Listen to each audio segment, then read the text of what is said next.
லட்சுமணன் நெஞ்சில் எழுகிறது.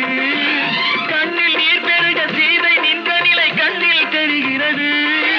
அண்ணன் கொண்ட துய தம்பி லட்சுமணன் நெஞ்சில் எழுகிறது.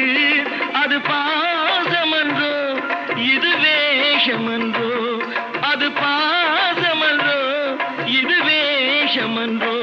அவன் ராஜாதி ராஜனுக்கு பிள்ளை அல்லவோ இந்த